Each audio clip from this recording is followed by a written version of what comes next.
ओम अज्ञानतिमिरन्धस्य ज्ञानाञ्जनशलाकया चक्षुरुन्मिलितं येन तस्मै श्रीगुरुवे नमः। श्रीचैतन्यमनोभीष्टं स्थापितं येन भूतले स्वयं रूपदा मह्यं ददाति सपदान्तिकं। वन्देऽहं श्रीगुरुः शिवतापद्कमलं श्रीगुरून् वैष्णवांश्च श्रीरूपं साग्रजातां साधना रघुनाथां वितं तं सजीवं साद्वैतं सावधूतं परिजनसहितं कृष्णचैतन्यदेवं श्रीराधाकृष्णपादान् सगणललिता श्रीशाखान्वितांश्च नमो विष्णुपादाय कृष्णप्रेष्ठाय भूतले श्रीमते भक्तिवेदांत स्वामी नामने नमस्ते सारस्वते देवे गौरवाणी प्रचारणे निर्विशेष शून्यवादी पासादि स्थाने वाञ्छकल्पतरुवशा कृपासिन्धुश्च पतितानां पावनेभ्यो वैष्णवेभ्यो नमो नमः। नमो महावदन्नाय कृष्ण प्रदायते कृष्ण कृष्ण चैतन्य नामने गौतम नमः। हे कृष्ण करुणा सिंधु दीनबंधु ज्योतिपते गोपस गोप्यकांत राधा कांत नमस्ते तत्कांचन गौरांगी श्री वृंदावनेश्वरी विश्वानुसुते देवी प्रणमामि हरिप्रिय नीलाचल निवासाय नित्य परमात्मने बलभद्र सुभद्राभ्याम जगन्नाथाय ते नमः। जय श्री कृष्ण चैतन्य प्रभु नित्यानंद श्री अद्वैत गदाधर शिवसति गौर भक्तवृंद हरे कृष्णा कृष्णा कृष्णा हरे हरे हरे राम राम राम हरे।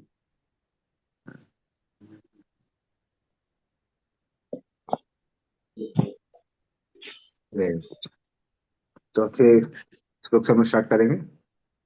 तत्साधुवर्यादिशवर्त्मस्नः संदादितो भगवान् येन पुंसां हृदि स्थितो यच्छति भक्तिपूते ज्ञानं सतत्वाधिगमं पुराणम। हाँ, पढ़िए इसका अर्थ होता पर। हरे कृष्णा। इसलिए हे महर्षि, आप मुझे पूर्ण पुरुषोत्तम भगवान की दिव्य भक्ति के विषय में उपदेश दें, जिससे हर एक के हृदय में स्थित भगवान भीतर से परम सत्य विषयक वह ज्ञान प्रदान करने के लिए प्रसन्न हो, जो कि प्राचीन वैदिक सिद्धांतों के रूप में उन लोगों को ही प्रदान किया जाता है जो भक्ति योग द्वारा शुद्ध हो चुके हैं। तात्पर्य, जैसा कि श्रीमद् भागवत के प्रथम स्कंद में पहले ही बताया जा चुका है, ज्ञाता की बोध क्षमता के अनुसार परम सत्य की अनुभूति तीन विभिन्न अवस्थाओं में की जाती है। यद्यपि वे एक ही हैं। सबसे समर्थ योगी अध्यात्मवादी भगवान का शुद्ध भक्त है, जो सकाम कर्मों या दार्शनिक चिंतन से रंच मात्र भी कलुषित नहीं होता। एकमात्र भक्ति द्वारा ही मनुष्य का हृदय कर्म, ज्ञान तथा योग जैसे भौतिक आवरणों से पूर्णतः शुद्ध हो जाता है।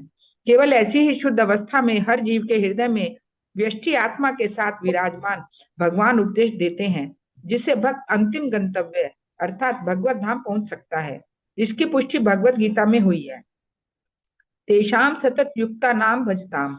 जब भगवान भक्त की भक्ति से तुष्ट होते हैं, तभी वे ज्ञान प्रदान करते हैं, जिस तरह उन्होंने अर्जुन तथा उद्धव के साथ किया। ज्ञानी, योगी तथा कर्मीजन भगवान के ऐसे प्रत्यक्ष सहयोग की अपेक्षा नहीं कर सकते। वे न तो भगवान को दिव्य प्रेमा भक्ति द्वारा तुष्ट करने में समर्थ होते हैं, न ही वे भगवान की इस प्रकार की सेवा में विश्वास रखते हैं। वैधि भक्ति के नियमों के अंतर्गत संपन्न की गई भक्ति विधि की परिभाषा शास्त्रों द्वारा की दी गई है और महान आचार्यों द्वारा इसकी संपुष्टि हुई है। ऐसा अभ्यास नव दीक्षित भक्त को राग भक्ति के पद तक पहुंचने में सहायक बन सकता है, जिसमें भगवान चैत्य गुरु अर्थात अति चेतना स्वरूप गुरु के रूप में भीतर से उपदेश उत्तर देते हैं। भक्तों के अतिरिक्त सारे अध्यात्मवादी व्यष्टि आत्मा तथा परमात्मा में कोई अंतर नहीं करते, क्योंकि वे अति चेतना तथा व्यष्टि चेतना को एक ही समझने की गलती करते हैं। भक्तों द्वारा की गई ऐसी गलती उन्हें भीतर से कोई निर्देशन पाने के अयोग्य बनाती है, अतः वे भगवान के प्रत्यक्ष सहयोग से वंचित रह जाते हैं। जब अनेकानेक जन्मों बाद ऐसे अद्वैतवादी होश में आते हैं कि भगवान आराध्य हैं और भक्त भगवान से एक होते हुए भी भिन्न हैं, तभी वे भगवान वासुदेव की शरण ग्रहण कर सकते हैं। शुद्ध भक्ति योग इस बिंदु से प्रारंभ होता है। दिग्भ्रांत अद्वैतवादी द्वारा परम सत्य को समझने के लिए अपनाई गई विधि अत्यंत कठिन होती है, जबकि परम सत्य को समझने के लिए भक्ति की विधि प्रत्यक्ष रूप से भगवान से आती है, क्योंकि वे भक्ति में सेवा से प्रसन्न होते हैं। विदुर ने पहुंचते ही अनेक नवदीक्षित भक्तों की ओर से मैत्रेय से उस भक्ति में सेवा मार्ग के विषय में पूछताछ की, जिससे हृदय के भीतर आसीन भगवान को प्रसन्न किया जा सके। हरे कृष्णा प्रभु। हाँ, धन्यवाद। तो यहाँ पर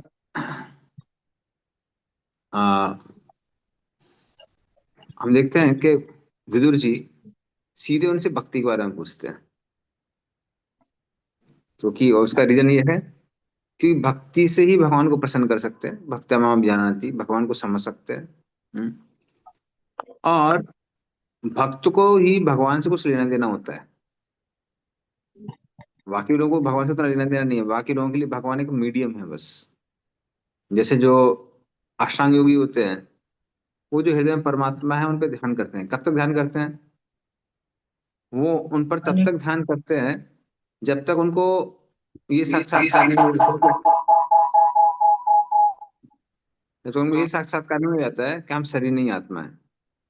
एक बार उनको अगर ये साक्षात्कार हो जाता है कि हम शरीर नहीं आत्मा है, बस वो भगवान से अपना ध्यान हटा लेते हैं और ब्रह्म पे ध्यान करने लगते हैं। सिमिलरली कर्मयोगी, ज्ञान योगी, तो ये लोग भी भगवान को सिर्फ मीडियम बनाते हैं, उनको भगवान से ज्यादा लेना देना नहीं है। तो भगवान भी क्या करते हैं? उनसे उतना ही आदान प्रदान करते हैं। लेकिन जब भक्त की बात आती है, भक्त के लिए भगवान के अलावा कुछ है ही नहीं, तो भगवान भी वैसे ही आदान प्रदान करते हैं। तो उनके लिए भी भक्त के अलावा जीवन में कोई और नहीं है। तो उसको जो भी ज्ञान चाहिए, वैराग्य चाहिए, सुविधाएं चाहिए संसार, इस जीवन में, अगले जीवन में, भगवान सारी चीजें पर्सनली देते हैं। तो ये भगवान में और भगवान के भक्तों में और अन्य लोगों में अंतर है। इसलिए वो क्या कह रहे हैं कि हमको क्या चाहिए? आप हमको भक्ति के बारे में बताइए, डिवोशन सर्विस। ठीक है, चलिए आगे चलते हैं।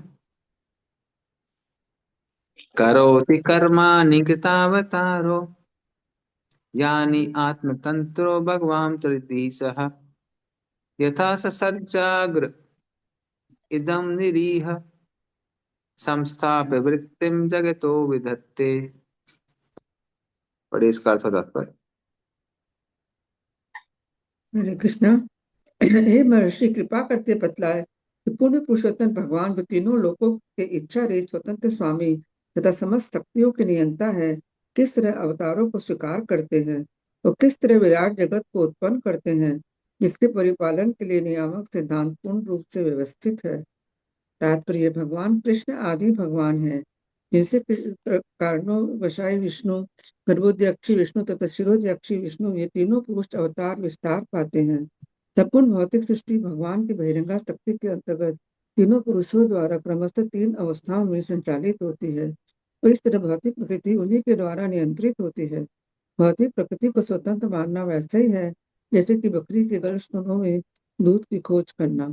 भगवान स्वतंत्र है और इच्छा रहित है। तो भौतिक जगत की सृष्टि अपनी तुष्टि के लिए नहीं करते, जिस तरह हम अपनी भौतिक इच्छाओं की पूर्ति के लिए घरेलू काम काज की सृष्टि करते हैं।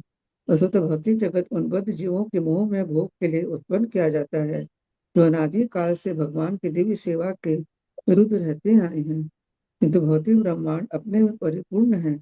भौतिक जगत में भरण पोषण का कोई अभाव नहीं है। अज्ञान के कारण भौतिकवादी जन पृथ्वी पर जनसंख्या की दिखावटी वृद्धि होने पर विचलित हो उठते हैं, किंतु जब भी पृथ्वी पर कोई जीव आता है, भगवान तुरंत ही उसके जीवन निर्वाह की व्यवस्था करते हैं। अन्य योनियां जिनकी संख्या मानव समाज से कहीं अधिक है, भरण पोषण के लिए कभी चिंतित नहीं होती। ये कभी भी भूख से मरती नहीं देखी जाती। तो एकमात्र मानव समाज है जो खाद्य स्थिति के विषय में चिंतित रहता है और प्रशासनिक व्यवस्था को छिपाने के लिए यह दलील दी जाती है कि जनसंख्या अत्यधिक गति से बढ़ रही है। जिस संसार में कोई अभाव है तो वह इस चेतना का अभाव है, अन्यथा भगवत कृपा से अभाव किसी वस्तु का नहीं है। हरे कृष्ण। धन्यवाद। तो ये लगभग वही प्रश्न पूछ रहे हैं विदुर जी जो परीक्षित महाराज ने किससे पूछे थे? सुखदेव गोस्वामी से। हम देखेंगे सेकंड कैंटो के एंड में जो प्रश्न पूछे, लगभग वैसे ही प्रश्न पूछ रहे हैं। तो कह रहे हैं कि भगवान के आप अलग अलग अवतारों के बारे में बताइए। और प्रभुपाद भेद बताते हैं यहाँ पे कि जो पुरुष अवतार हैं और बाकी अवतार हैं, उनमें काफी अंतर है। हम्म, जैसे जो पुरुष अवतार हैं, उनकी डीलिंग जीवों के साथ बहुत ऑफिशियल डीलिंग है। अगर आप पुण्य करेंगे तो स्वर्ग मिलेगा, पाप करेंगे तो पाप का ये परिणाम मिलेगा। हमने आपके इच्छाओं की पूर्ति के लिए सारी व्यवस्था कर दी है, पर आपको रूल्स एंड रेगुलेशंस फॉलो करने पड़ेंगे। उसके लिए रूल्स एंड रेगुलेशंस आप तोड़ेंगे तो पाप लगता है, फिर आपको आदमी को सफर करना पड़ता है। तो इस तरह से वो काफी, जिसको बोलते हैं ना, एक मैकेनिकल सिस्टम में डाल देते हैं। हालांकि हालांकि उस मैकेनिकल सिस्टम भगवान स्वयं देख रेख करते रहते हैं, क्योंकि वो हर परमाणु में प्रवेश करते हैं। हर परमाणु के बीच में प्रवेश करते हैं, सारी व्यवस्था खुद से देखते हैं, तो वो करते हैं। बट क्योंकि वो एक ऑलरेडी मैकेनाइज सिस्टम है, इसलिए भगवान उस पर ज्यादा आसक्त नहीं होते। लेकिन जैसे ही कोई भक्ति करने लगता है,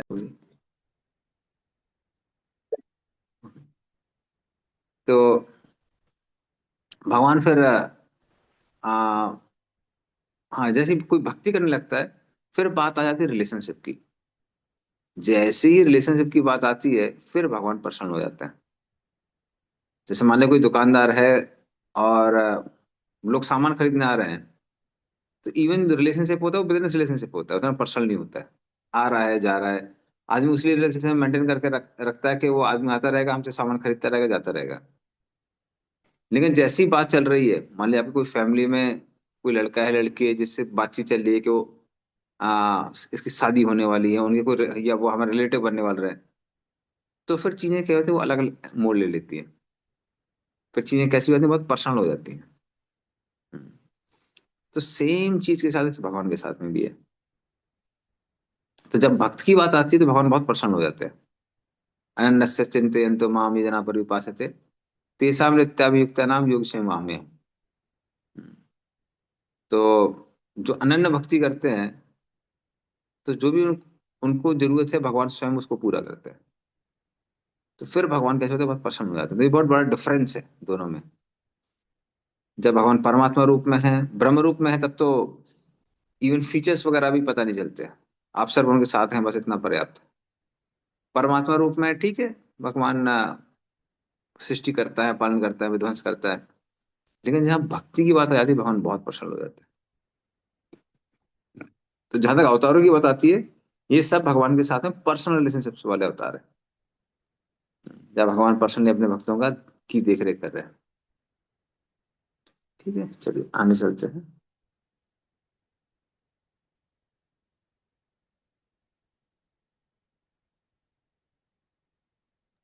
प्रभु जी, हाँ जी। फर्स्ट कैंटो के थर्ड शायद चैप्टर में हमने बहुत सारे अवतारों के बारे में सीखा था, मतलब पढ़े थे हम लोग। और एक कहीं तो ऐसे लिखा रहता है कि in Bhagavan incarnates, there are innumerable, uncountable avataras, just like waves in the ocean. तो हम्म। फिर ये जो हम लोग अवतार के बारे में जाने फर्स्ट कैंटो में, वो स्पेशल है, या मतलब क्यों they why have they been mentioned in Bhagavatam? Okay. अब क्या वो स्पेशल है, नहीं है? अवतार ही असंख्य है, वो वर्ड यूज किया गया है, और उसमें से कुछ एग्जाम्पल्स दिए गए हैं। बट क्या वाकई एग्जाम्पल स्पेशल नहीं है, वो कहना मुश्किल है। उसका रीजन ये है कि जो भी अवतार के भक्त होते हैं, उनके लिए वो अवतार कैसे होता है, बहुत स्पेशल हो जाता है।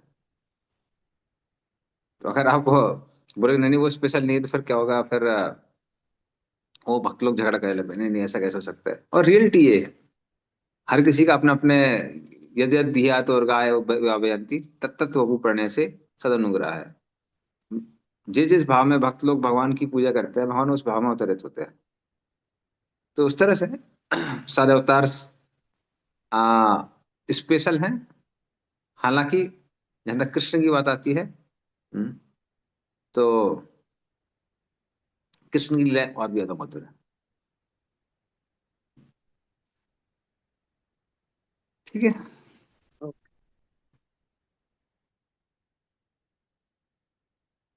ये न अवतारेण भगवान हरि ईश्वर करोति कर्णमयाति मनोगानि चना प्रभु। हम्म। तो ये नैन अवतार, जितने भी अवतार हैं, उन सब की करोति कर्ण रम्यानी, उनके जो लीला है वो कान के लिए बहुत मधुर है। लेकिन जहाँ कृष्ण की बात आती है, तो अपैती वितृष्णा, कृष्ण की लीला सुनने में, अगर किसी को लीला सुनने में स्वाद भी नहीं है, तो उसको स्वाद आने लगता है। अतृष्णा, जैसे तृष्णा मतलब क्या होता है? प्यास। किसी को ईगरनेस भी नहीं है, वो ईगरनेस आने लगती है। और कारण क्या है? कृष्ण की जो लीला है, वो और भी ज्यादा मधुर है। चलिए। यथा पुनः स्वेख इदम निवेश्य सेते गुहायां स निवृत्त वृत्ति योगेश्वराधीश्वर एक एतत् अनुप्रविष्टो बहुधा यथासीत। हाँ, पढ़े इसका अर्थ और तात्पर्य। हरे कृष्णा। वे आकाश के रूप में पहले अपने ही हृदय में लेट जाते हैं और उस आकाश में संपूर्ण सृष्टि को रखकर वे अपना विस्तार अनेक जीवों में करते हैं, जो विभिन्न योनियों के रूप में प्रकट होते हैं। उन्हें अपने निर्वाह के लिए कोई प्रयास नहीं करना पड़ता, क्योंकि वे समस्त योगिक शक्तियों के स्वामी और प्रत्येक वस्तु के मालिक हैं। इस प्रकार वे जीवों से भिन्न हैं। तात्पर्य: सृष्टि, पालन तथा संहार विषयक प्रश्न, जिनका उल्लेख श्रीमद् भागवत के अनेक भागों में हुआ है, विभिन्न कल्पों से संबंध रखते हैं। अतः विभिन्न जिज्ञासुओं द्वारा प्रश्न पूछे जाने पर विभिन्न अधिकारियों द्वारा उनका वर्णन भिन्न भिन्न रूपों में हुआ है।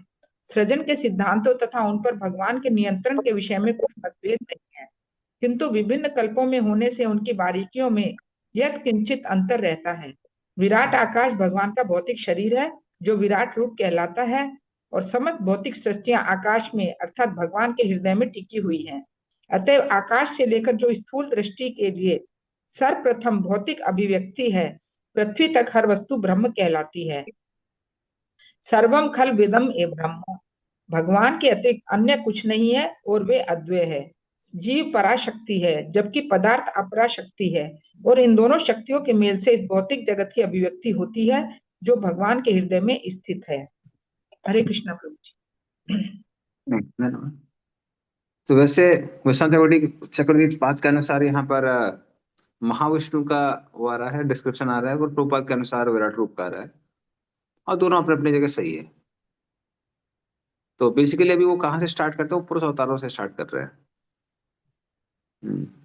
कि जो पुरुष अवतार हैं, खासकर महाविष्णु हैं, संपूर्ण भौतिक सृष्टि उनमें ही टिकी हुई है। तो इस तरह से आ, भगवान हर चीज के क्या है, बेसिस है। तो अभी हम यहाँ पर देखेंगे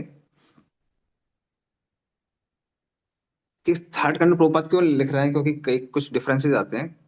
क्योंकि थर्ड कैंटो में दोबारा सारी की सारी सृष्टि लीला आने वाली है। पूरी जो हम लोगों ने सृष्टि लीला सेकंड कैंटो में पढ़ी थी, पूरी सृष्टि लीला दोबारा आने वाली है, बट सीक्वेंसेस में कुछ डिफरेंसेस है। और उसका एक कारण यह है कि खासकर वो भगवान की सृष्टि जो हर कल्प के बाद होती है। ब्रह्मा जी का दिन का अंत हो गया, सॉरी रात का अंत हो गया और दिन चालू हो गया, उस समय जो कल्प स्टार्ट होता है या ब्रह्मा जी का दिन स्टार्ट होता है, उसमें डिफरेंसेस आते हैं कई बार, और अलग अलग पुराणों में वो डिफरेंसेस दिए होते हैं, तो वो डिफरेंसेस आते हैं। इवन अलग अलग पुराणों में कई बार आप देखेंगे डिटेल्स में भी डिफरेंसेस आते हैं। और उसका रीजन ये है कि इवन भगवान की सृष्टि जो है, सृष्टि की लीला, वो अनलिमिटेड है, कोई लिमिट नहीं है। इतने सारी चीजें उसमें इन्वॉल्व होती हैं कि पूरी तरह से डिस्क्राइब करना तो लगभग असंभव है। लगभग नहीं, बिल्कुल असंभव ही है। इसलिए अलग अलग पुराणों में क्या करते हैं, वो अलग अलग चीजों को हाईलाइट किया जाता है। देखा जाता है कि व्यक्ति को किस चीज पर इंटरेस्ट है, पुराण का क्या गोल है, उसके अनुसार क्या होता है, डिफरेंट डिफरेंट डिटेल्स दिए जाते हैं। जैसे अगर आप ब्रह्मांड पुराण में देखेंगे तो वहां पर राधा कृष्ण से लीला आती है, कैसे सृष्टि, इवन क्रिएशन कहाँ से राधा कृष्ण से स्टार्ट हुआ है। फिर शिव पुराण में जाएंगे तो वहां शिव और पार्वती हाईलाइट है। हम्म। हालांकि भगवान शिव जो है, हम ऑलरेडी देख भी चुके हैं, देखेंगे, वो भगवान विष्णु की, माँ विष्णु की क्या है, दृष्टि है, तो वो हाईलाइट है। और कैसे वो भौतिक प्रकृति को स्पर्श करते हैं, भगवान की जो दृष्टि है। तो इस तरह से अलग अलग हाईलाइट हुआ है। हम्म। खासकर जैसे चैतन्य चेतामृत में वो कहीं मिलते ही नहीं है कि कैसे जो महाविष्णु के जो एक अंग हैं, जो प्रकृति को जीव धारण की शक्ति देती है, वो जो अंग है, वो अद्वैताचार है। इसलिए अद्वैताचार को, और इनके बारे में ज्यादा डिटेल लोगों को पता नहीं है, तो कहीं कहीं पर जैसे चैतन्य चरितामृत में अद्वैताचार्य को महाविष्णु की तरह माना जाता है, वो हाईलाइट हुआ है। चैतन्य भागवत में उनको आ, सदाशिव की तरह उनको हाईलाइट किया गया है। बट रियलिटी ये है कि वो अपने आप में एक डिफरेंट पर्सनैलिटी है, जो कि प्रकृति को जीव धारण की शक्ति देते हैं। तो उस तरह से भगवान की सृष्टि भी अनलिमिटेड है, कोई उसका कोई लिमिट नहीं है। खासकर इवन पार्वती का इन्वॉल्वमेंट काफी हद तक देखते हैं हम लोग भागवतम में, बहुत कंसाइसली दिया हुआ है कि काली विवृत शक्ति के रूप में आती है और सारे जितने भी तत्व हैं उनको मिलने की शक्ति देती है, मिश्रण करने की शक्ति देती है। तो ये डिटेल दिया हुआ है। बट काली की भी असंख्य अवतार हैं जो अलग अलग फंक्शनैलिटीज करते हैं इस भौतिक जगत के अंदर। तो वो सारे डिटेल, कितना डिटेल देंगे, कोई लिमिट नहीं है उसकी। दूसरी अलग अलग जगहों पे, इवन भागवतम में, अन्य पुराणों को तो कहने क्या है, अलग अलग डिटेल दिए हुए हैं और ये प्रभुपाद समझा रहे हैं। तो गलत नहीं है, उनके सीक्वेंसेस अलग अलग है, सीक्वेंस अलग अलग। ठीक है, चलिए। तो प्रभु जी, अगर हम बाद में कुछ समय बाद जब, अगर suppose if you ask us कि tell us about creation, tell me about creation, तो हम लोगों को सेकंड कैंटो वाला जो, क्योंकि सेकंड कैंटो वाला जो भी हम लोग सीखे हैं वो भी क्वाइट ओवरवेलमिंग है, अब थर्ड में कुछ और सीखेंगे तो दिमाग नहीं, तो थर्ड थोड़ा। में, हाँ, एक्चुअली जो भागवतम में सेकंड थर्ड में है उसमें सीक्वेंस में थोड़े डिफरेंसेस हैं। पर विश्वनाथ चक्रवर्ती ठाकुर क्लियरली बोलते हैं कि जहां भी डिफरेंसेस है, consider second canto as the top priority. जो सेकंड कैंटो हमने पढ़ा है उसको आप वो दीजिए, ज्यादा वैल्यू दीजिए। प्रभु जी, ये फर्स्ट लाइन ही जो मैंने अंडरलाइन किया हुआ ना, लिटिल अंडरस्टैंड नहीं हो पा रही। ही lies down on his own heart spread in the hmm form of sky means hmm what they are trying to say here? हम्म। अब Is it प्रभुपाद उसको position of own heart, Mahavishnu? What is it? हाँ। तो अभी जो प्रभुपाद बोल रहे हैं, प्रभुपाद किसको बोल रहे हैं? प्रभुपाद बोल रहे हैं कि ये रेफर कर रहा है विराट रूप को, क्योंकि सारे के सारे जो जीव हैं वो विराट रूप के अंदर ही हैं, और हार्ट का मतलब है कि क्रिएशन, मेंटेन, डिस्ट्रक्शन जो भी है वो विराट रूप स्वयं करते हैं। अब okay, and thus placing the whole creation in that space, ये expansion to many living entities। दूसरा रीजन ये है, और विश्वनाथ चक्रवर्ती ठाकुर है वो महाविष्णु को रेफर कर रहे हैं, क्योंकि जो भी भौतिक प्रकृति है वो सब भगवान के ऊपर ही आ, आश्रित है ना। अब हार्ट क्यों बोल रहे हैं ये मैं स्पेकुलेट नहीं करना चाहता हूँ, बट एक जो एनालॉजी है वो काफी क्लियर दिखाई पड़ती है कि शरीर में जो हृदय होता है वहीं पर आत्मा, परमात्मा, फिर मन, बुद्धि, अहंकार, चित्त, ये सारी प्राइम चीजें वहां पे होती है। तो आत्मा भी वहीं पर होती है पूरे शरीर में। उसी तरह से अगर एक हिसाब से सृष्टि देखी जाएगी तो वो कहाँ पे होनी चाहिए? वो हृदय के, हृदय, सॉरी, सृष्टि में जो जीव हैं वो कहाँ होने चाहिए? वो हृदय में होने चाहिए, क्योंकि आत्मा भी शरीर में कहाँ होती है? हृदय के क्षेत्र में होती है। सो मे बी, बट क्योंकि आचार्य लोगों ने कमेंट्री नहीं किया तो कहना मुश्किल है, बट एनालॉगसली ऐसा लगता है कि शायद इसीलिए वो हट बोला गया वहां पे। ठीक है, चलिए आगे Oh, चलते हैं।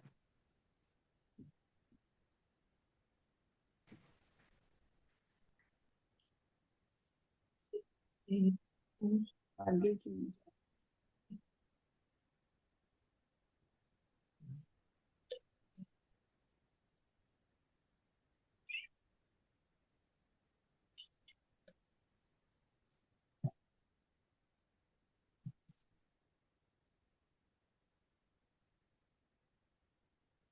हम लोग को डिस्प्ले नहीं हो पा रहा, शायद थोड़ा सा धीमे चल रहा है क्या? वो इंटरनेट का प्रॉब्लम है। प्रभु जी, इंटरनेट का नहीं है इधर, but slider is not moving. I don't know. Okay okay, कोई बात नहीं, फिर मैं पढ़ देता हूँ।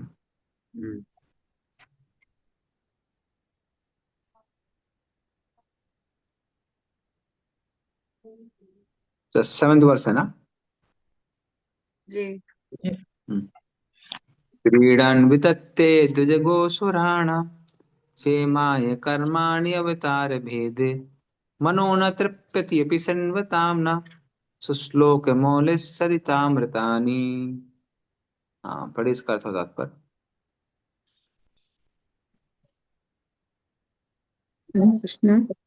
आप द्विजों गौवों तथा देवताओं के कल्याण हेतु भगवान के विभिन्न अवतारों के शुभ लक्षणों के विषय में भी वर्णन करें।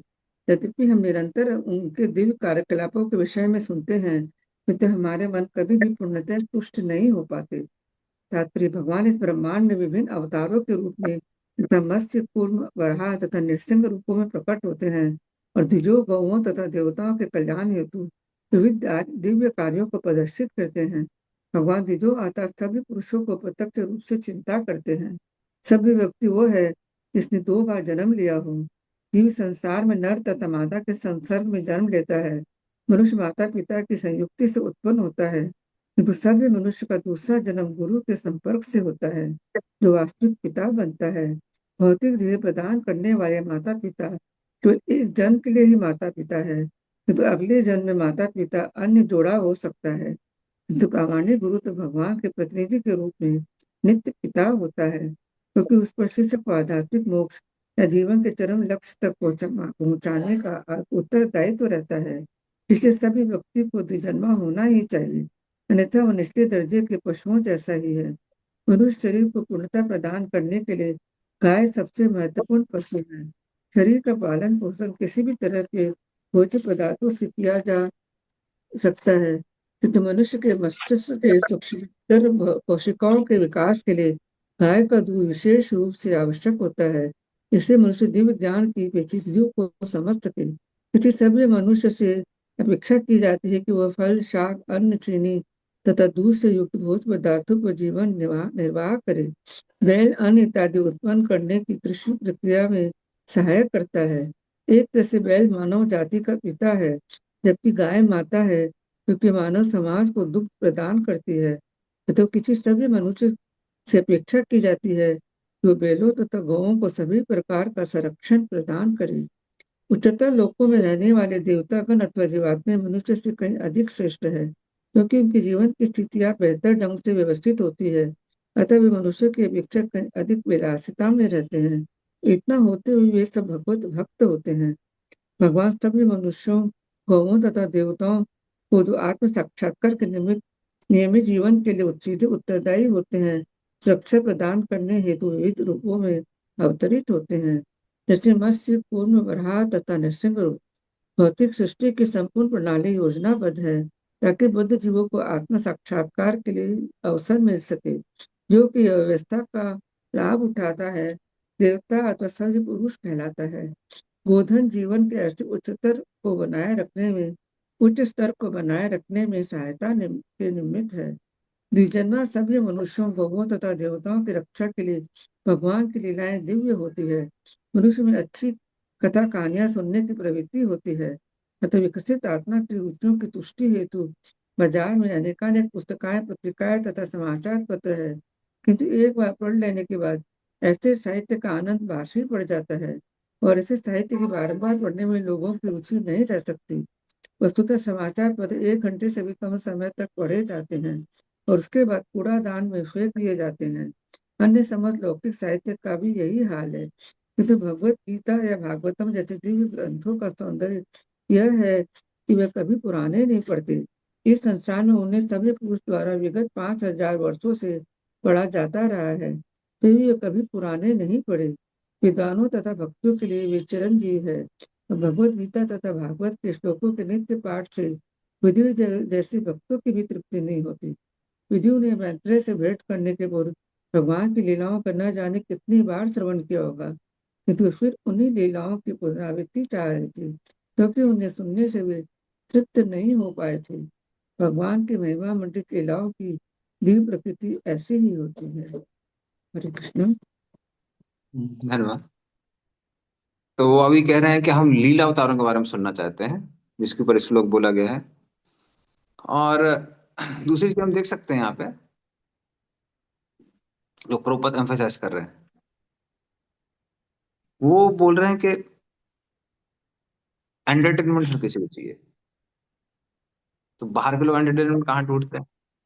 पहले नौटंकियां वगैरह होती थी, लोग बाहर देखा करते थे। अभी टेलीविजन शोज आ गए हैं। टेलीविजन अभी खत्म हो गया, अभी तो जमाना किसका आ गया आपका, ये सब। हाँ, अभी मैं रिसेंटली मुझे पता चला कि ये सब ओटीटी वगैरह ओटीटी, तो ये सब लोग देखते हैं आजकल। हम्म।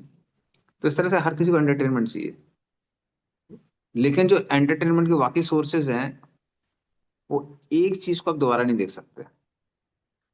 तो कितनी भी हिट मूवी क्यों ना हो, एक बार, दो बार, तीन बार, बस उससे ज्यादा नहीं देख सकते लोग। लेकिन गीता, भागवतम या फिर जो भी भगवान की लीलाएं हैं वो अनलिमिटेड हैं, पहली बात। दूसरी बात, उनको हम अनलिमिटेडली एक ही लीला को हम बार बार भी पढ़ सकते हैं। ये भागवतम में और जो भगवान की लीला है और अन्य चीजों में बहुत अंतर है। जैसे अगर भगवान की लीलाएं भी देखी जाए तो इवन राधा कृष्ण की बहुत लीला है, तो भागवतम में तो लीला है ही। उसके बाद में जब सुखदेव गोस्वामी चले जाते हैं तो वहां पर उधर पे नहीं, उधर पे नहीं, ये नमस्रण की बात आती है, हाँ। सूत गोस्वामी की सुनाने के बाद में फिर उसके बाद में वहां पर गर्ग आचार्य आते हैं। तो नमस्रण के जो संत वगैरह थे वो उनसे आग्रह करते हैं कि आप भगवान की और लीलाएं सुनाइए। तो फिर गर्ग संहिता है, इतनी सारी लीलाएं उसमें ना। तो जो भागवत में नहीं बताया वो लीला है वहां पे। फिर ब्रह्मांड पुराण पढ़ेंगे, वहां भी बहुत सारी लीलाएं। तो इस तरह से भगवान की अनगिनत लीला है, कोई उसका एंड नहीं है। बट फिर भी अगर एक ही बुक बार बार पढ़ी जाए उसमें भी बहुत सारी लीलाएं हैं, उसका भी कोई एंड नहीं है। तो ये प्रभुपाद बोल रहे थे, ये साधारण चीजों में और भगवान की जो लिटरेचर है उसमें अंतर है। और अफेक्ट भी हम देख सकते हैं लॉन्ग टर्म में, खासकर जब अपैती अर्थात ये सब जो हमारा अविद्या वगैरह धीमे धीमे नाश होता है, अविद्या का नाश होता है, तो सेम चीज बहुत टेस्टफुल भी लगने लगती है। जैसे एक चीज तो जो कुछ चीजें ऐसी हैं जिसमें तो भक्त लोग तो एग्री करते हैं। जहां तक प्रसाद की बात आती है, डीटीज जैसे हमारे मंदिर में डेकोरेट होती है, फिर कीर्तन होते हैं, तो इवन नए लोगों को बहुत पसंद आते हैं। IIT खड़गपुर में पढ़ रहा था, हमारे कुछ फ्रेंड्स थे 100% मेटलिस्टिक, मतलब कोई आपको टिंज भी यहाँ से वहां नहीं दिखाई देगा कि कुछ स्पिरिचुअलिटीज को लेना देना है। लेकिन जब वो लोग मुंबई गए वहां पर समर ट्रेनिंग के लिए, तो बोले हम लोग जुहू जरूर जाते थे। हमने क्यों, बोले सुबह सुबह कुछ तो बोलते पिंक फ्लोइड मेटालिका कुछ कुछ तो म्यूजिक बोल रहे थे, वो मेरे को इतनी जानकारी नहीं है। खैर हम वो सुनने जाते थे। तो सोचो वो चलता था, मैंने कहा अरे यहाँ पे कौन से ये सब, हमारे मंदिर में तो नहीं चल सकता ये सब। बाद में पता लगा कि वो गोविंदामती परिसर उनको बहुत पसंद आ रहा था, वो गोविंदामती परिसर सुनने के लिए आ जाते तो इस तरह से जो भगवान की लीला ये भी एंटरटेनिंग है। फिर दूसरा पॉइंट वो क्या बोल रहे हैं, प्रभुपाद बता रहे हैं, जिसपे वो एम्फेसाइज कर रहे हैं, वो है कि गाय के ऊपर आजकल वीगन मूवमेंट पर भी फेमस हो गई है। तो इवन सरप्राइजिंगली कुछ हमारे डिवोटी भी प्रमोट कर रहे हैं कि गाय का दूध नहीं पीना चाहिए। क्योंकि प्रभुपाद ने रेगुलरली अपने परपोर्ट्स में एम्फेसाइज किया है कि गाय का दूध सिर्फ कैल्शियम, मैग्नीशियम ये सब अलग अलग तत्व देने के लिए नहीं है।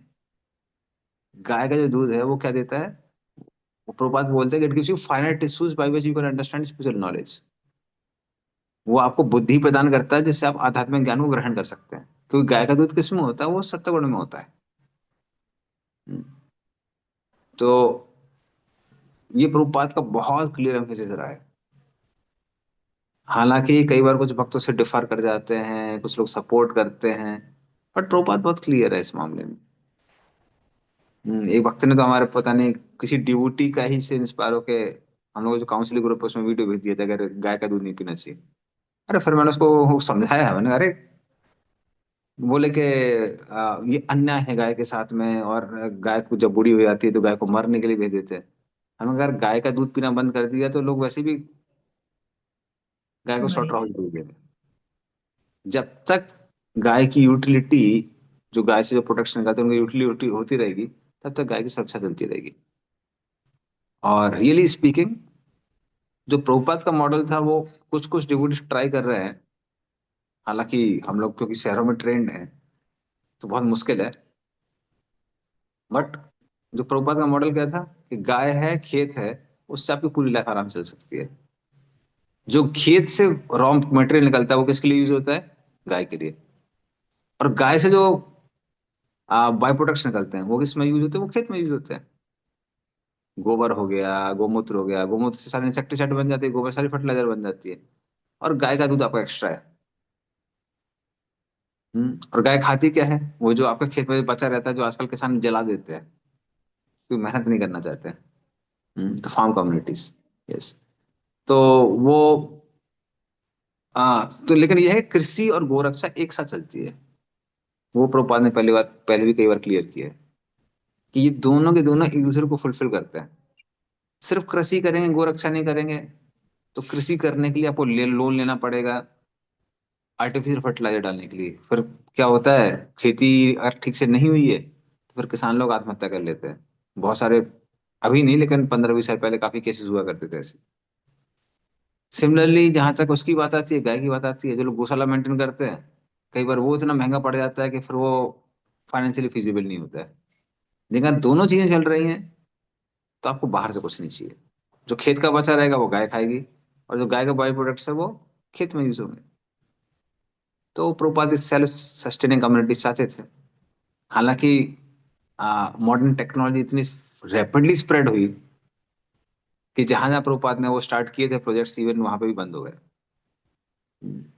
न्यू वृंदावन हो गया, ऑस्ट्रेलिया में कम्युनिटी चल रही थी, तो बहुत जगह, बट मुश्किल हो गया।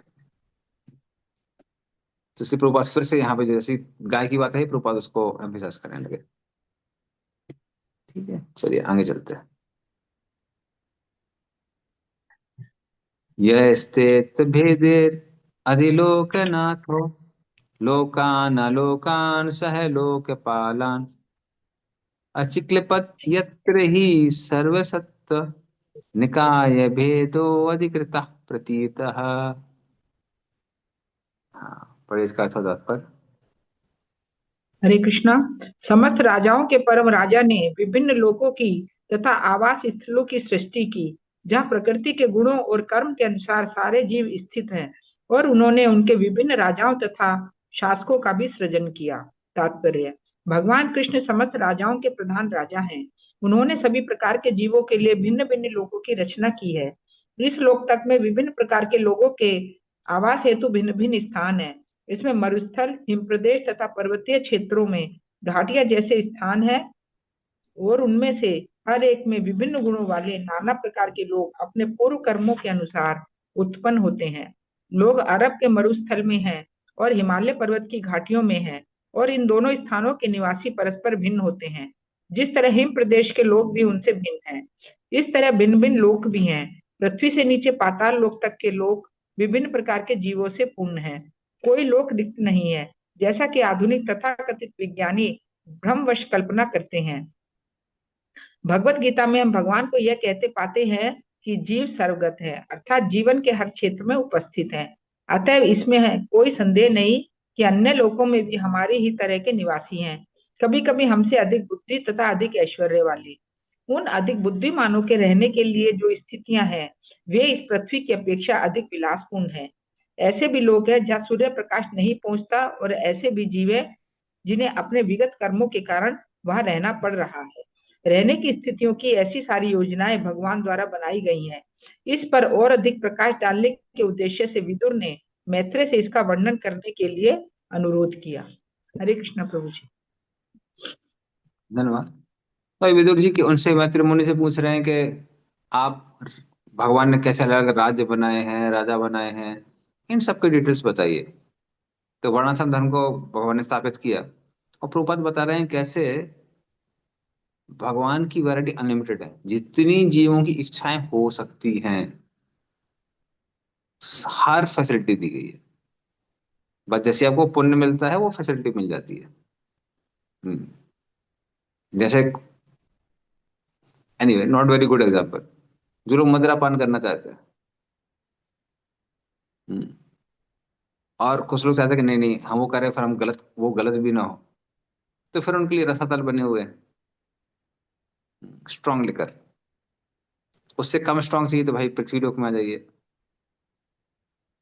किसी ने बोलेगा नहीं नहीं हम तो मदिरा में डूबना ही चाहते हैं, तो ठीक है आपको मछली बना देंगे। एक सुरा सागर भी है 7 सागरों में से एक। किसी को थोड़ा सा डिवाइन लेकर चाहिए तो फिर स्वर्गलोक में है सोमरस इत्यादि, आप पियेंगे तो आपको शक्ति मिल जाएगी, लुढ़केंगे फुड़केंगे नहीं यहाँ पे। तो उस तरह सारी वैरायटी भगवान ने दी हुई है। हम्म। तो किसी भी चीज हद तक जो भी वैरायटी जीव को चाहिए, भगवान सारी वैरायटी बनाते हैं, जो जो इच्छाएं हो सकते हैं। और इसलिए इतनी वैरायटी है कि जिसके बारे में हम लोग सोच नहीं सकते हैं, चीजें फेल हो जाती हैं। तो ये 2009 में 2009 की बात आती है। हाँ। तो उस समय मैं था और मेरे साथ और कुछ डिवोटीज थे। तो हम लोग वहाँ की गिफ्ट शॉप वगैरह देख रहे थे कलकत्ता में। तो उसी समय एक बुक आई थी, नेचर साइक्यू।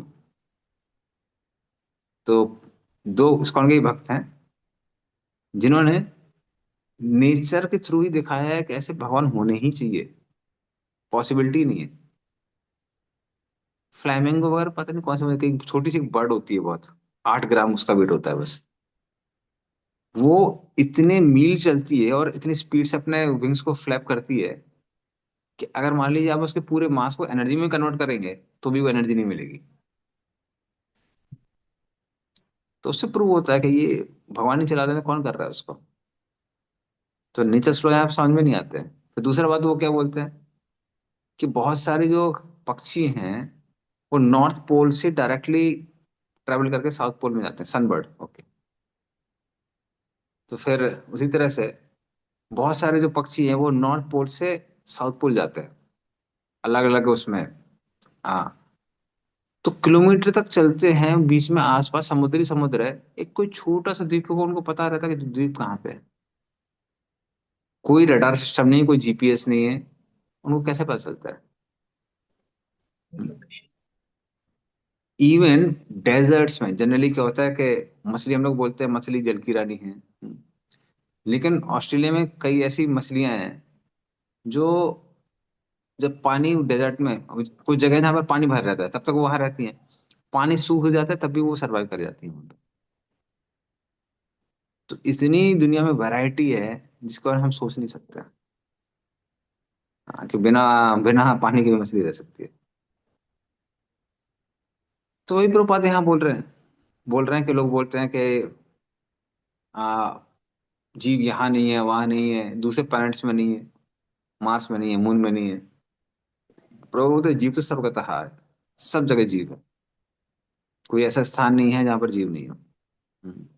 तो जो जो जीव इच्छा कर सकता है, भगवान ने सारी वैरायटी बनाई है और सारे सिस्टम्स बनाए हुए हैं। ठीक है, चलिए आगे चलते हैं। प्रभु जी, जो हम्म। एलियंस होते हैं वो सच में क्या अपने फ्लाइंग सॉसर के साथ आते हैं हमारे प्लेनेट में? एक्चुअली अब देखिए, करेंटली उनकी जो अंडरस्टैंडिंग है, नॉलेज है, उस पे हमको 100% वो नहीं है, क्योंकि तो वैदिक नहीं है। लेकिन फिर भी एक चीज जो मैं थोड़ा सा सिमिलरिटी में देख सकता हूँ वो ये है कि जो विमान शास्त्र में जो मरकरी इंजन्स का डिस्क्रिप्शन दिया हुआ है वो फ्लाइंग सॉसर से एग्जैक्टली मैच करता है। तो कहते हैं कि विमान शास्त्र के अनुसार हर युग में अलग अलग तरह के उड़ने के तरीके हैं। सतयुग में लोगों को विमान की जरूरत नहीं है, अपना मंत्र उच्चारण करके योग की शक्ति से वो लोग यहाँ से वहां चले जाते हैं, तो वहां जरूरत नहीं पड़ती है। त्रेता युग में वो मंत्रों की शक्ति से जाते हैं वहां पे, तो उनके जो विमान है वो मंत्रों की शक्ति से चलते हैं। हम्म। द्वापर युग की बात आती है तो द्वापर युग में ये होता है रिचुअल्स के द्वारा, वो कुछ रिचुअल्स करते हैं, रिचुअल्स के हिसाब से वो विमान यहाँ से वहां उड़ते हैं। और कलयुग में उन्होंने बताया, कलयुग में कहते हैं कि ये मरकरी इंजन्स काम करते हैं। और वो उनकी ये सब डिटेल्स है।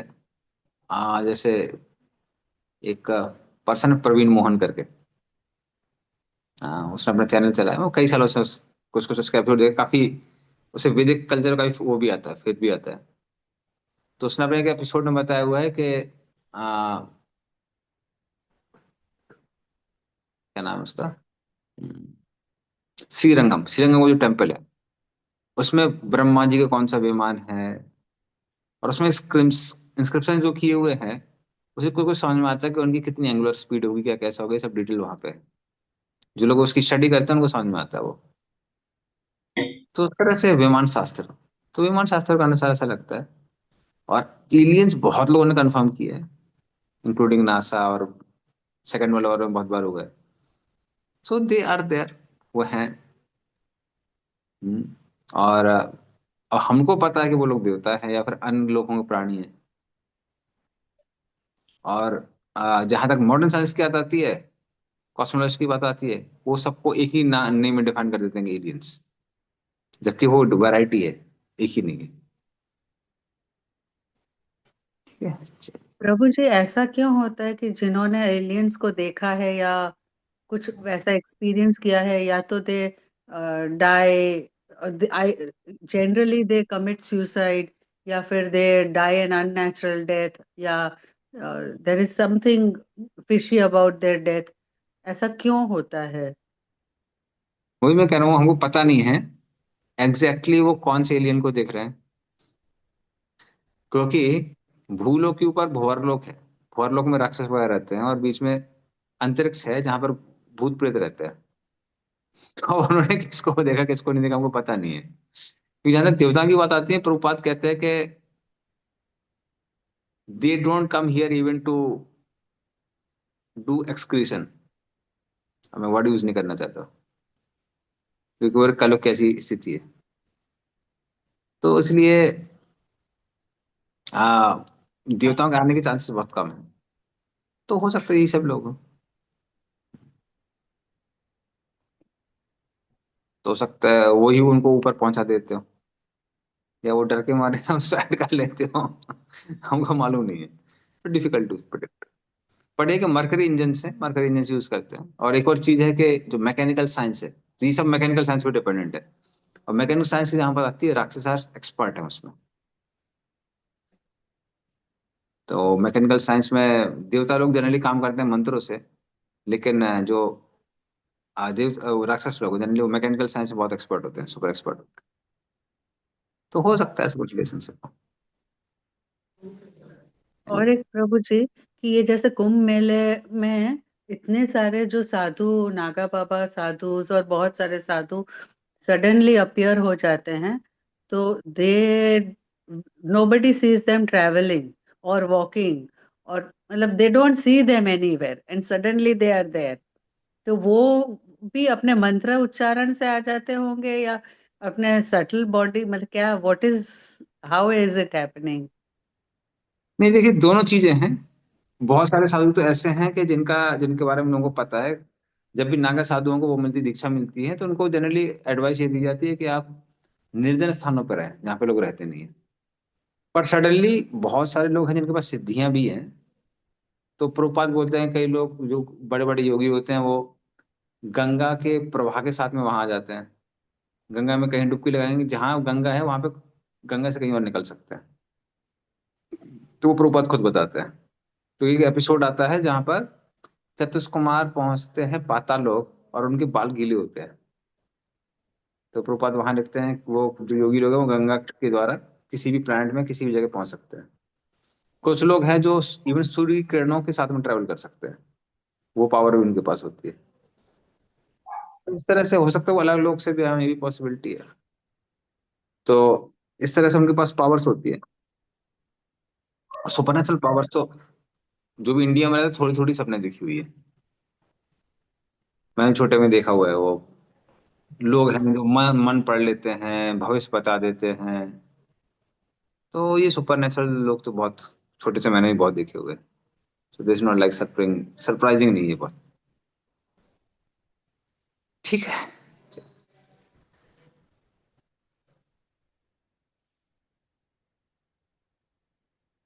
येन प्रजानाम उत आत्मकर्म रूपाभिधानम सभिधाम विधत्त नारायणो विश्वसृक् आत्मयोनिर एतच्चनो वर्ण्य विप्रवर्य। पढ़िए इसका अर्थ तात्पर्य। हरे कृष्णा। हे ब्राह्मण श्रेष्ठ, आप यह भी बतलाएं कि ब्रह्मांड के सृष्टा तथा आत्मनिर्भर प्रभु नारायण ने किस तरह विभिन्न जीवों के स्वभावों, कार्यों, रूपों, लक्षणों तथा नामों की पृथक पृथक रचना की। तात्पर्य, प्रत्येक जीव प्रकृति के गुणों के अनुसार अपनी सहज प्रवृत्तियों की योजना के अंतर्गत है। उसके कार्य प्रकृति के 3 गुणों के अनुसार अभिव्यक्त होते हैं, और उसका स्वरूप तथा शारीरिक लक्षण उसे कर्म के अनुसार गढ़े जाते हैं, और उसका नाम उसके शारीरिक स्वरूप के अनुसार प्रदान किया जाता है। उदाहरणार्थ, उच्च जाति के लोग श्वेत शुक्ल होते हैं, और निम्न जाति के लोग काले होते हैं। यह गोरे काले का विभाजन मनुष्य के जीवन के श्याम तथा शुक्ल कार्यों के अनुसार होता है। पवित्र कार्यों से मनुष्य का जन्म अच्छे तथा उच्च परिवार में होता है। वह धनी बनता है, विद्वान बनता है और सुंदर शारीरिक स्वरूप प्राप्त करता है। अपवित्र कार्यों से मनुष्य वंश की स्थिति के फलस्वरूप निर्धन बनता है, सदैव अभावग्रस्त रहता है, मूर्ख या अशिक्षित रहता है और पुरुष शरीर पाता है। पृथ्वी ने मैत्रेय से अनुरोध किया कि भगवान नारायण द्वारा निर्मित समस्त जीवों के इन अंतरों का वर्णन करें। हरे कृष्ण। हाँ, और फिर वो पूछते हैं कि जो अलग अलग जीव हैं उनके अपने अपने नेचर हैं, कार्य हैं, रूप हैं, तो उन सब का आप क्या करिए, वर्णन करिए। तो हालांकि प्रभुपाद जो फिलोसफी लिख रहे हैं वो एक ही बार लिखते हैं, और this not like the top most principle. तो इसीलिए जरूरी होता है कि हम शास्त्रों को पूरे टोटलिटी से पढ़ें। जैसे प्रभुपाद ने भी यहाँ पे लिखा हुआ है, क्या लिखा हुआ है कि जो उच्च वर्ण के लोग होते हैं कई बार उनका रंग काफी गोरा होता है, नीच वर्ण के जो होते हैं उतना नहीं होता है, बट ये this not the highest rule, ये हाईएस्ट रूल नहीं है। इवन हम भगवत गीता में भी देखते हैं, भगवत गीता में भगवान भी जब दर्शन बताते हैं, दर्शन को एक्सप्लेन करते हैं, तो उसमें भी हायरार्की है। जैसे एक जगह भगवान बोलते हैं ना, कृत्य प्रकृति क्रियमाणानि ग्रहण कर्माणि सर्वसा अहंकार विमूढ़ आत्मा करता हम ते मनते। कि सारे कार्य कौन कर रहा है, तीन गुण कर रहे हैं, और अहंकार के कारण जीव को लगता है कि मैं कर रहा हूं। तो क्या जीव के पास कोई इंडिपेंडेंस नहीं है? बल्कि ये जो वर्ड्स हैं ये एग्जैक्टली सर दर्शन में जो सांख्य योग है, हम्म, सर दर्शन में जो सांख्य योग है, तो वो उसको रिवर्बरेट करता है, जिसको व्यासदेव बाद में डिफीट करते हैं। क्योंकि सांख्य योग के अनुसार आत्मा और परमात्मा चेतन है, बट वो क्या कर सकते हैं, वो विटनेस कर सकते हैं, पार्टिसिपेट नहीं कर सकते हैं। आप समझ, जैसे आप मूवी देख सकते हैं लेकिन आप मूवी में पार्टिसिपेट नहीं कर सकते। आप ये नहीं बोल सकते स्क्रिप्ट चेंज करो, अरे हीरो ठीक नहीं है इसको हटाओ यहाँ से, मैं वहां पे हीरो बन के जाऊंगा, ऐसा नहीं कर सकते। तो जो वहां पे है आप सिर्फ इसको विटनेस कर सकते हैं, ये सांख्योग में लिखा हुआ है। तो उसको व्यासदेव डिफीट करते हैं और कहते हैं कि अगर ऐसा होता तो फिर क्यों शास्त्र बोलते हैं कि आप ये करिए ये नहीं करिए, इतने सारे इंस्ट्रक्शंस क्यों दिए होते? इंस्ट्रक्शंस दिए हुए हैं, इसका मतलब क्या है, आप पार्टिसिपेट कर सकते हैं, वो इंडिपेंडेंस है। तो आत्मा को भी इंडिपेंडेंस है और परमात्मा को भी इंडिपेंडेंस है। तो इसलिए शास्त्रों में भी हायरार्की दी हुई है प्रिंसिपल्स की। एंड इवन प्रोपार्ट के जो परपोर्ट्स हैं उनको भी होलसम इसलिए पढ़ना चाहिए। कई बार कुछ भक्त लोग क्या करते हैं, प्रभु जी जब तक हमारी भगवत गीता ठीक से नहीं होगी हम भागवतम टच नहीं करेंगे। तो कुछ भक्तों में देखो कि 10-10 बार भगवत गीता पढ़ते रहते, भागवतम टच नहीं करते। कि इसमें जब एक्सपर्ट हो जाएंगे तो हम भागवतम टच करेंगे, नहीं। आप सारे शास्त्रों को कम से कम एक एक बार तो अच्छे से पढ़िए, फिर आप एक शास्त्र में बहुत डीपली ड्वेल कर सकते हैं, कोई दिक्कत नहीं है। हम्म। क्योंकि जब हम किसी भी नॉलेज को कलेक्टिवली लेते हैं तो हमको चीजें अपने प्लेस में अच्छे से समझ में आती है। ठीक है, तो ये यहाँ पर प्रभुपाद बता रहे हैं। तो वो बोल रहे हैं कि हम सारे जीवों के जो कैटेगरीज हैं, वर्ण हैं, क्या क्या उनके फंक्शनलिटीज हैं, हम सब डिटेल में जानना चाहते हैं। परावरेशा भगवन् वृतानि सुतानि मे व्यास मुखादभीक्षणम् अतृप्नुमा क्षुल्ल सुखाव नानाम तेषामृते कृष्ण कथामृतौघात। पढ़े इसका अर्थ बताता। हरे कृष्णा। हे प्रभु, मैं व्यास देव के मुख से मानव समाज के इन उच्चतर तथा निम्नतर पदों के विषय में बारंबार सुन चुका हूँ, और मैं इन कम महत्व वाले विषयों तथा उनके सुखों से पूर्णतः तृप्त हूँ।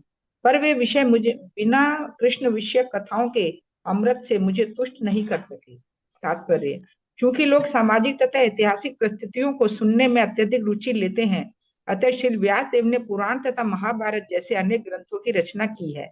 ये ग्रंथ सामान्य जनों के लिए पठनीय सामग्री है, और इनकी रचना उनमें उस ईश चेतना को जागृत करने के लिए की गई थी जिसे लोग भौतिक जगत के बद्ध जीवन में अब भूल चुके हैं। ऐसे ग्रंथों का असली प्रयोजन उतना ऐतिहासिक संदर्भों की कथाएं प्रस्तुत करना नहीं है जितना कि लोगों में ईश भावना को जागृत करना है। उदाहरणार्थ, महाभारत कुरुक्षेत्र के युद्ध का इतिहास है, और सामान्य जन इसे पढ़ते हैं, क्योंकि यह मानव समाज विषयक सामाजिक, राजनीतिक तथा आर्थिक समस्याओं की कथाओं से भरा पड़ा है। किंतु वास्तव में महाभारत का सबसे महत्वपूर्ण भाग भगवत गीता है, जिसे कुरुक्षेत्र के युद्ध के ऐतिहासिक वर्णनों के साथ साथ पाठकों को स्वतः पढ़ा दिया जाता है।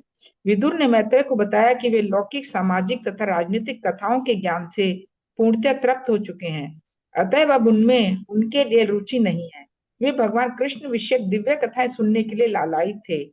चूंकि पुराणों, महाभारत इत्यादि में कृष्ण से सीधा संबंध रखने वाली कथाएं अपर्याप्त थी, अतः वे तुष्ट ना हो सके और कृष्ण के बारे में और अधिक जानना चाह रहे थे। कृष्ण कथाएं दिव्य हैं और ऐसी कथाओं को सुनने से तृप्ति नहीं होती। कृष्ण कथा अथवा कृष्ण के प्रवचन होने के कारण भगवत गीता महत्वपूर्ण है। कुरुक्षेत्र के युद्ध की कहानी आम जनता के लिए रोचक हो सकती है, किंतु भगवत भक्ति में अत्यधिक आगे बढ़ चुके विदुर जैसे व्यक्ति के लिए कृष्ण कथा तथा कृष्ण कथा से जुड़ी कथा ही रोचक है। विदुर मैत्रेय के मुख से सारी बातें सुनना चाहते थे, इसीलिए उन्होंने उनसे पूछा, किंतु उन्होंने इच्छा प्रकट की कि ये सारी कथाएं कृष्ण के संबंध में हो। जिस तरह अग्नि कितना भी ईंधन जला डाले कभी तुष्ट नहीं होती, उसी तरह शुद्ध भगवत भक्त कृष्ण के विषय में जितना सुनता है वह कम ही होता है। ऐतिहासिक घटनाएं तथा अन्य सामाजिक एवं राजनीतिक बातें कृष्ण से संबंधित होते ही दिव्य बन जाती हैं, लेकिन सांसारिक बातों को आध्यात्मिक रूप में बदलने का यही तरीका है। यह सारा जगत वैकुंठ में परिणत हो जाए यदि सारे सांसारिक कार्य कृष्ण कथा से जुड़ जाएं। संसार में दो महत्वपूर्ण कथाएं, कृष्ण कथाएं प्रचलित है, भगवत गीता तथा श्रीमद् भागवत। भगवत गीता कृष्ण कथा है क्योंकि इसे कृष्ण ने कहा है, जबकि श्रीमद् भागवत इसलिए कृष्ण कथा है क्योंकि इसमें कृष्ण के विषय में कहा गया है। श्री चैतन्य महाप्रभु ने अपने सारे शिष्यों से संसार भर में बिना भेदभाव के कृष्ण कथा का प्रचार करने के लिए कहा, क्योंकि कृष्ण कथा की दिव्य शक्ति हर एक को भौतिक कलमश से शुद्ध बना सकती है। हरे कृष्णा प्रभु जी। धन्यवाद।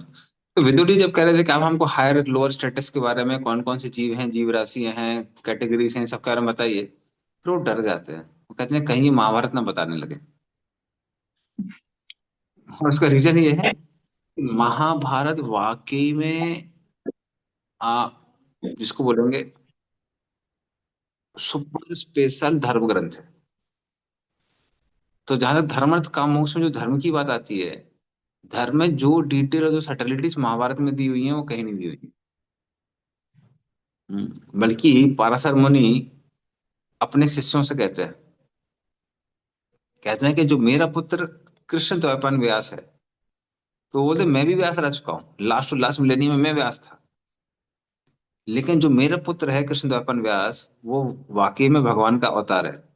अन्यथा किसी जीव में कैसे हिम्मत हो सकती है वो महाभारत जैसा ग्रंथ लिख सके? उसके लिए भगवान के अवतार की आवश्यकता है। ये जीव गोस्वामी कोट करते हैं तत्व संदर्भ में। तो इस तरह से महाभारत है वो ग्रंथ। लेकिन यहाँ कौन सुन रहा है, कौन प्रश्न पूछ रहा है? विदुर जी। और विदुर जी कौन है? वो यमराज के अवतार है। उनको धर्म का सुपर एक्सपर्टीज है, उनसे ज्यादा एक्सपर्टीज किसी के पास नहीं है। तो वो कहते हैं हमको नहीं सुनना ये सब, आप हमको क्या सुनाइए? हरि कथा सुनाइए। तो धर्म अर्थ काम मोक्ष है, और धर्म की भी आवश्यकता होती है, लेकिन आ, उन सब में सबसे ऊपर कौन सा है? वो है आ, हरि कथा। हरि कथा सबसे ऊपर है। तो हालांकि आइडियली स्पीकिंग जब छोटे बच्चे होते हैं तो उन सबको धर्म ग्रंथ वगैरह पढ़ा के उनको वैसे ट्रेन करना चाहिए, और साथ में हरि कथा सुनाते रहना चाहिए। पर एक चीज जो शुरू से एंड तक चलती रहती है वो हरि कथा है। पर अभी होता क्या है, लोगों के पास टाइम ही नहीं है। आयु वैसे भी कम है, प्राण अल्पायु सा सब है, बुद्धि भी कम है। तो फिर वो बोलते हैं ठीक है भाई, आप कम से कम हरि कथा तो सुनिए। तो एटलीस्ट इतना तो करिए। तो महाभारत कोई साधारण युद्ध नहीं है वैसे। महाभारत में इवन पार्ट पार्ट में ये जगह जगह पर ये चर्चा चलती रहती है, डिबेट होती रहती है कि कौन सा धर्म ऊंचा है, कौन सा नीचा है। जस्ट मैं एक एग्जाम्पल सुनाता हूँ उसका। अभिमन्यु की वीरगति के अगले दिन की बात है। तो वहां पर अर्जुन प्रतिज्ञा लेता है कि हम आज ही जयद्रथ को मार देंगे शाम तक, अन्यथा चिता की अग्नि में स्वयं को जला लेंगे, आत्महत्या कर लेंगे। अर्जुन निकल जाता है। एंड में जब वो पीक पॉइंट पे पहुंचता है तो जयद्रथ सामने था, अर्जुन उसको मारने का प्रयास कर रहा था, लेकिन सारे महारथी घेर के इतने हथियार फेंकते हैं अर्जुन पे कि अर्जुन के पास टाइम ही नहीं था कि वो एम कर पाई उन जयद्रथ पे। तो उसी युद्ध करता रहता है। तो अर्जुन को समझ में आता है कि ये संभव नहीं है, तो एक हाथ से अपना किसी तरह से वो मैनेज करता है, साथ में वो शंख भी बजाता है बीच में। शंख बजाते तो वहां से साथी को समझ में आ जाता है कि अर्जुन को मेरी जरूरत है। तो उसे नीडल फॉर्मेशन हुआ था, मतलब लंबी सी सेना थी, पूरी सेना को कुछ ही घंटे में चीर के वहां पर सात्विकी पहुंच जाता है। सात्विकी को अर्जुन ने खुद ट्रेन किया था द्वारका में। जब वो 4 महीने में द्वारका में था अर्जुन, तो उस समय सात्विकी को ट्रेन किया था। तो सात्विकी वहां पहुंचता है और वहां पर सात्विकी को देख के भूरिश्रवा आ जाता है। भूरिश्रवा की लड़ाई होने लगती है सात्विकी से। भूरिश्रवा और सात्विकी के पिता के बीच में लड़ाई हुई थी बहुत पहले। तो सात्विकी के पिता एक बार एक स्वयंवर में गए थे और वो पत्नी लेने के लिए गए थे वसुदेव जी के लिए। और ये भूरिश्रवा के पिता भी वहां पहुंचे थे। तो सात्विकी के पिता वो स्त्री का हरण करके वसुदेव जी के लिए लेने के लिए जा रहे थे। तो सात्विकी के पिता भूरिश्रवा के पिता ने ललकारा उनको, तो दोनों के बीच में बहुत लड़ाई हुई। और सात्विकी के पिता ने भूरिश्रवा के पिता को लाती रात मारी, पैरी पैर से मारा मुंह पे। तो वो इतना उनका ईगो हर्ट हो गया कि उसने बाद में क्या किया, उन्होंने तपस्या की शिव जी की कि हमको एक ऐसा पुत्र चाहिए जो हमारे अपमान का बदला ले सके। तो सात्विकी ऑलरेडी बहुत युद्ध करके आ रहा था, युद्ध करके और थका हुआ था, तो दोनों के बीच में लड़ाई होने लगती है। लड़ाई होते होते जब वो लोग एक दूसरे पे गदा से प्रहार करते हैं, दोनों गिर जाते हैं जमीन पे। लेकिन क्योंकि सात्विकी थका हुआ तो उठ नहीं पाता है, भूरी सवा तब तक उठ जाता है। और फिर वो उसी तरह से मारता है जैसे सात्विकी के पिता ने भूरी सवा के पिता को मारा था, तो पूरा बदला लेता है। और फिर भूरी सरवा बेहोश हो जाता है, सॉरी सात्विकी बेहोश हो जाता है। और फिर भूरी सरवा क्या करता है, एक तलवार वहीं पे पड़ी हुई थी, उसको लेके उसको गर्दन काटने की कोशिश करता है। तो कृष्ण वहां पे अर्जुन से कहते हैं कि अरे देखो तुम्हारे शिष्य के साथ क्या हो रहा है। तो तुरंत ये अर्जुन एक चंद्राकार का वो लेता है तीर, उसको छोड़ता है और भूरी सरवा का हाथ काट देता है जिसके हाथ में तलवार थी। वो देख के सारे महारथी वहां पे धिक्कारने लगते हैं, धुक धुक धुक धुक। अर्जुन ये क्या चल रहा है, तुम जिस व्यक्ति ने जिस व्यक्ति ने तुमको युद्ध के लिए ललकारा नहीं है उसके साथ तुम युद्ध कैसे कर सकते हो। तो फिर अर्जुन अपने शास्त्रों से एक्सप्लेनेशन देने लगता है कि कैसे ये गलत नहीं है, क्योंकि ये हम पर आश्रित है, ये हमारा सैनिक है, ये हम पे आश्रित है, तो इसकी रक्षा करना हमारा धर्म है। अब ये युद्ध चल रहा है, युद्ध के बीच में ये सब चर्चा चल रही है, क्या उचित है क्या अनुचित है। फिर क्या होता है, तब तक आ भूरी सरवा दुखी हो जाता है कि अब एक हाथ से हम युद्ध नहीं कर सकते, हम क्या करेंगे। तो भूरी सरवा वहीं पे ध्यान करता है और भगवान विष्णु पे ध्यान करता है ताकि वो भगवत धाम जा सके, वैकुंठ जा सके। उस क्षेत्र को अभी भूरी सरवा क्षेत्र कहते हैं, कुरुक्षेत्र में, वो भी बहुत प्रसिद्ध है। और फिर उसी समय वहां पे सात्विकी को होश आ जाता है, सात्विकी उसी तलवार को उठाता है और भूरी सरवा का गर्दन काट देता है। तो फिर सब लोग भूरी सरवा को धिक्कारने लगते हैं, धिक धिक धिक, ये क्या है, निहत्थे पे तुमने वार कर दिया, वो तो वैसे ही मरने वाला था। फिर वो अपने शास्त्रों से एक्सप्लेनेशन देने लगता है। तो युद्ध चल रहा था कि डिबेट चल रही थी। मतलब पॉइंट क्या है कि सारी चीजें वहां पे इतनी सटलिटीज के बारे में बात हुई है। क्या धर्म है क्या धर्म नहीं है, किस समय क्या धर्म का पालन करना चाहिए नहीं करना चाहिए। तो उसमें कथा के माध्यम से लोग आराम से सबको सीख सकते हैं। बट पॉइंट क्या है कि विदुर जी वो ऑलरेडी अपना सारा काम कर चुके हैं। तो वो अपने करियर की शुरुआत में नहीं है, उनका वो ऑलरेडी रिटायरमेंट है। वो कह रहे हैं हमको ये सब नहीं सुनना है, हमको आप कृष्ण कथा सुना, हमको उसी में इंटरेस्ट है। चलिए आगे चलते हैं। प्रभु जी, हाँ जी। प्रभुपाद ने इतने सारे ग्रंथों का ट्रांसलेशन किया लेकिन महाभारत को टच नहीं किया। नहीं देखिए, एक्चुअली प्रभुपाद सच बताएं, प्रभुपाद बहुत सारे स्क्रिप्चर्स पे वो करना चाह रहे थे, कमेंट्रीज वगैरह, लेकिन पॉइंट ये है कि टाइम ही नहीं था। 11 साल में इतने सारे मंदिर भी खड़े करने हैं, भक्तों के इतने सारे मैनेजमेंट चीजों से भी डील करना है, भक्तों को कुछ भी नहीं आता था, कुछ भी। ऑस्ट्रेलिया में वो गए, डीटी स्थापित करके आए, भक्त लोगों से बोला कि आप भगवान की देखभाल करिए, भगवान से बोला आप उनको सहन करिए। जब लौट के प्रभुपाद गए तो अब मुझे पता नहीं कितना सही है जो कुछ भक्त बता रहे थे, प्रभुपाद ने बोला कि आप भगवान की कैसे सेवा करते हैं? तो भक्त लोग कह रहे हैं कि हम उनको डेली नहला धुला के साफ करते हैं, मतलब धुला के साफ करते हैं। तो कह रहे, नहला धुला के साफ करते हैं? कह रहे हाँ, वो गीली टॉवल से उनको डेली पोंछते हैं। बाद में चला वो सारे भक्त लोग जब पहुंच लेते उस टॉवल से, तब उसी से डेली को पोंछते हैं। तो भगवान ने बोला व्हाट टू डू, आप मनुष्यों के हाथ में है। तो कुछ तरह सहन करिए, आपने प्रचार के लिए भेजा तो आप सहन करो, अब क्या किया जाए, हम क्या करें?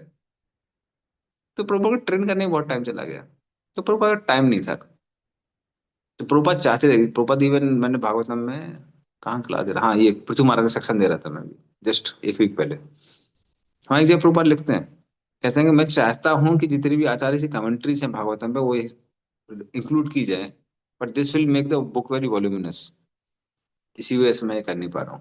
तो प्रभुपाद का इसलिए सपना था कि जो इस्कॉन के भक्त लोग हैं वो सिर्फ प्रभुपाद बुक्स नहीं पढ़ेंगे, बाकी आचार्य की कमेंट्रीज हैं, बाकी बुक्स हैं, and they will become expert. तो प्रभुपाद की इच्छा थी, क्या करें, टाइम लिमिटेड था। ठीक।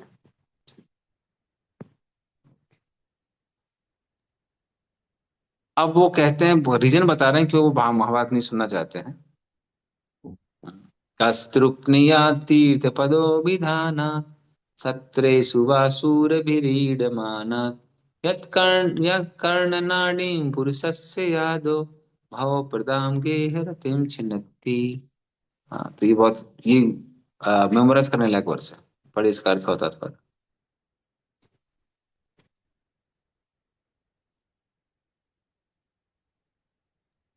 हरे कृष्णा। जिनके चरण कमल समस्त जीवों के सार रूप है तथा जिनकी आराधना मनुष्यों तथा भक्तों द्वारा की जाती है, ऐसे भगवान के विषय में पर्याप्त श्रवण किए बिना मानव समाज में ऐसा कौन होगा जो तुष्ट होता हो।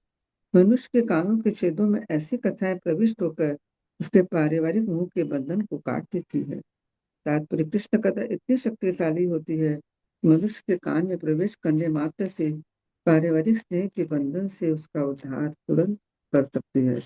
पारिवारिक स्नेह बहिरंगा शक्ति की भ्रामक अभिव्यक्ति है और समस्त लौकिक कार्यकलापों की यही एकमात्र प्रेरक है। जब तक लौकिक क्रियाशीलता रहती है और मन ऐसे कार्य में लीन रहता है, तब तक चालू भौतिक अज्ञानता में बारंबार जन्म मृत्यु को भोगना पड़ता है। लोग भौतिक प्रकृति के तमोगुण से सर्वाधिक प्रभावित होते हैं और कुछ लोग रजोगुण से प्रभावित होते हैं, और इन दोनों के गुणों के बंधन से जीव देहात्मक बुद्धि द्वारा गतिशील होता है, लेकिन गुण जीव को अपनी सही स्थिति को समझने नहीं देते। तमो तथा रजो दोनों ही गुण मनुष्य को मोहमयी देहात्म बुद्धि से जकड़ देते हैं। इस तरह से भ्रमित हुए लोगों में से सबसे बड़े मूर्ख वे होते हैं जो रजोगुण के प्रभाव में आकर परोपकारी कार्यों में संलग्न होते हैं। भगवत गीता जो प्रत्यक्ष कृष्ण कथा है, मानवता को यह मूलभूत पाठ पढ़ाती है कि शरीर नाशवान है और शरीर संपूर्ण शरीर में व्याप्त चेतना अनश्वर है। चेतन जीव अर्थात अनिश्वर आत्मा शाश्वत विद्यमान रहता है और शरीर के विघटन के बाद भी किसी भी तरह मारा नहीं जा सकता। जो कोई भी इस नश्वर शरीर को आत्मा समझता है और समाज शास्त्र, राजनीति, परोपकार, परार्थवाद, राष्ट्रीयता या अंतर्राष्ट्रीयता के नाम पर देहात्म बुद्धि की दुहाई देकर काम करता है, वह निश्चय ही मूर्ख है और वास्तविकता सत अथवा वास्तविकता असत की जटिलताओं को नहीं जानता। इनमें से कुछ तमो तथा रजोगुणों से ऊपर होते हैं और सतोगुण में स्थित होते हैं, किंतु लौकिक सत्व सदैव तमो तथा रजोगुणों से कलुषित रहता है।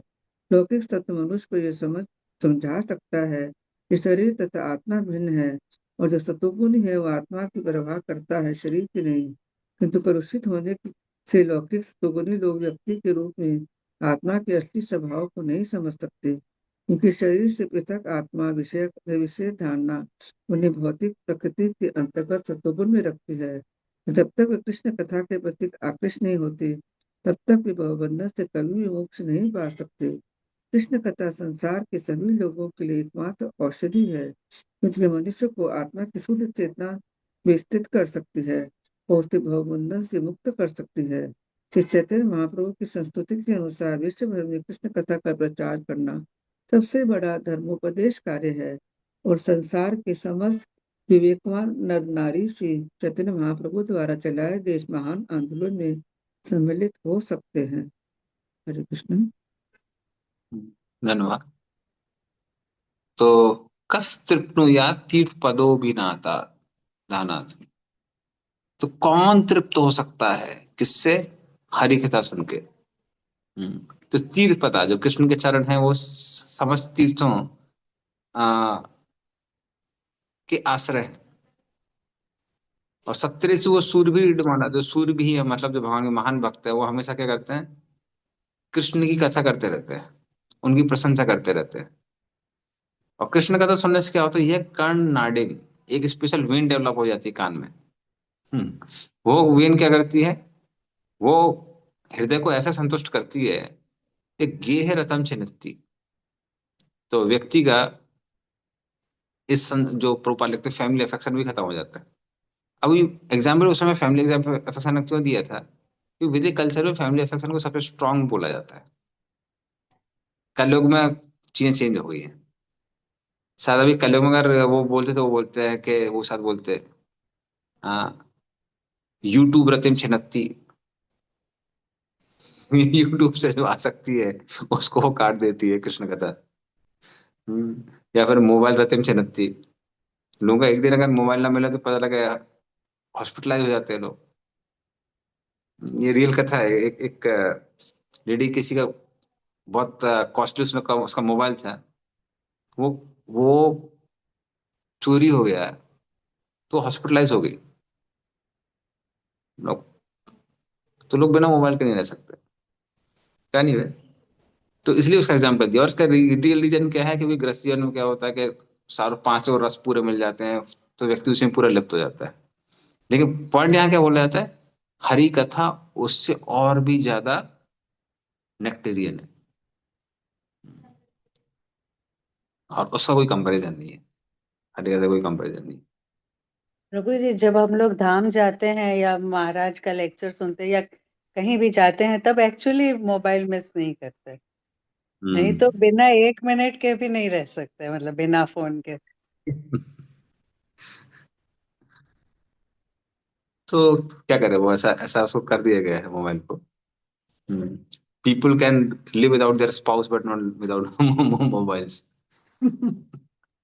प्रभु जी, एक रिसर्च निकला था कि जो ये गेमिंग करते हैं या जो भी एप्लीकेशंस बनाते हैं, they were trying to increase their market. So they did an analysis. They found out the only मतलब they have managed to overcome all kinds of people and all. One thing, मतलब उनका target ये था कि if they want to increase their business, then they have their biggest challenge is people sleep. तो sleep, क्योंकि when people sleep, they do not use their apps. So now they are हाँ, making applications in such a way that people do not even want to sleep. So actually, the whole world is suffering from sleeplessness, sleep disorder. ये हो। 1 minute hold. Anyway, somehow मेरा schedule ऐसा है कि मुझे ज्यादा time नहीं मिलता है मोबाइल यूज कर पाता तो क्लास के लिए, भागवतम क्लास वगैरह। कृपा है भगवान की। एनीवे, तो यह कर्णुरादि पुरुषस्य तो मुनिर्विवक्षुर भगवत गुणानां सखापि ते भारतमाह कृष्णः यस्मिन् नृणां ग्राम सुखानुवादे मतिर्गृहीतानुहरे कथायाम। पढ़िए इसका अर्थ और तात्पर्य। हरे कृष्णा। आपके मित्र महर्षि कृष्ण द्वैपायन व्यास पहले ही आप अपने महान ग्रंथ महाभारत में भगवान के दिव्य गुणों का वर्णन कर चुके हैं, किंतु इसका सारा उद्देश्य सामान्य जन का ध्यान लौकिक कथाओं को सुनने के प्रति उनके प्रबल आकर्षण के माध्यम से कृष्ण कथा की ओर आकृष्ट करना है। तात्पर्य, महर्षि कृष्ण द्वैपायन व्यास समस्त वैदिक वाग्मय के रचयिता हैं, जिसमें से वेदांत सूत्र, श्रीमद् भागवत तथा महाभारत नामक कृतियां अत्यंत लोकप्रिय हैं।